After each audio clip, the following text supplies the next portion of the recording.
Okay, so it's been a while since last tayo nag-vlog sa channel na to dahil ang daming ganap guys outside of my main channel which is Ate Red Vlogs where I talk about online loan platforms. Ang daming ganap sa life ko. But I want to make this channel to be sort of like a lifestyle. I'm sure alam niyo na yan. So, part of lifestyle, hindi ko talaga maiwasan part pa rin ng lifestyle ko is yung Wala pa rin, ano ba? So, para maiba tayo sa studio, dito tayo sa labas ng bahay. Anyway, so my point is, email ng email tong si Finbro, ha? So, pansin ko parang nagka-cascade. So, and then parang may sense of urgency, like, grab now. Hanggang ngayon na lang yung last day na ng promo. So, yung a few weeks ago, 50% off fees daw. And then naging 40, and then naging 30, and then naging 20.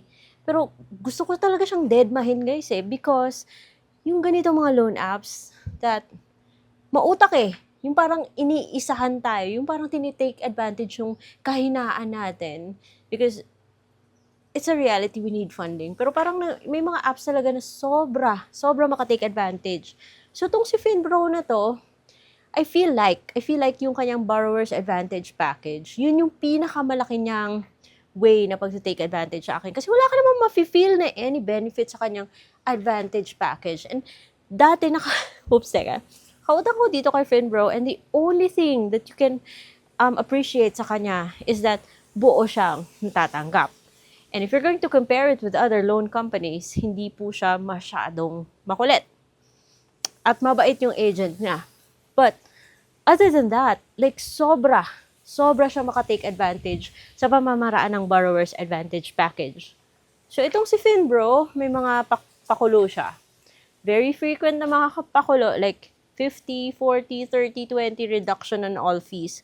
Pero, deadmahin pa rin siya guys until sa makakaya dahil yung Finbro na to, dapat ipa-feel natin sa kanya na tigilan nila yung yung BAP nila, yung Borrower's Advantage Bundle.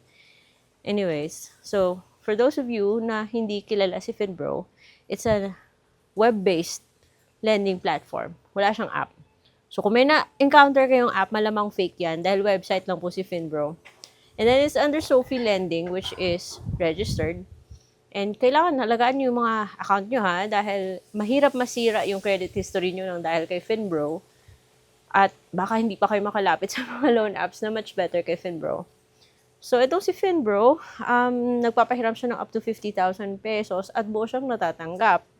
And sinasabi niyang up to 12 months. But isa pa to sa way na tinitake advantage tayo nito because yung sinasabi niyang up to 12 months is more of like a pa-extend. And you have 12 months na mag-extend because kung iisipin mo, no, yung kanyang ino-offer, that's only a month. And then, kung hindi mo kayang bayaran yung full amount plus the borrower's advantage package, mag-offer siya ng extension for another 15, 7, or 30 days. Pero extension lang yan. So, kung puro ka minimum, puro ka extension, yung exact na amount na sinasabi niya to extend your due date, ay huwag ka mag-expect na babawas yan sa babayaran mo, sa total amount. Dahil doon lang siya mag-a-apply sa interest tsaka panibagong borrower's advantage package naman yan. So, kita nyo kung ano siya ka-wise, kita nyo kung gaano tayo tinitake advantage ng mga online loan platform na to. Well, bakit sila ganyan? That's because they're catering to people na most likely hindi pwede sa banks. People na hindi pwede sa mga conventional na mga online loan platforms or lending institutions. Itong mga conventional kasi ng mga lending institutions, like kung may collateral ka or wala man, or those na nag-offer yung talagang magandang terms like mababa yung interest, alam ni Finbro na may mga groups, consumers na hindi pwede dun eh. Kaya dun sila nagtitake advantage. So, ito kasi yan.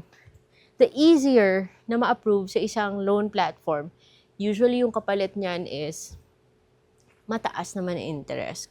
Because we belong to this group na parang high risk, kaya nga hindi tayo makalapit or wala tayong ma-prove na documentation para lumapit doon sa much better na mga online loan platforms.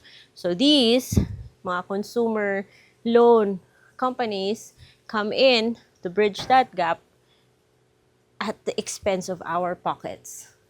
So, I'm not saying that Finbro is bad because if you're looking na mag-establish ng credit history or paangatin yung credit score mo in the meantime, maybe use Finbro as a stepping stone or kung wala talagang magamit, but the moment na may opportunity ka umutang sa loan apps better than Finbro, nako, bitawan mo na tong si Finbro na to.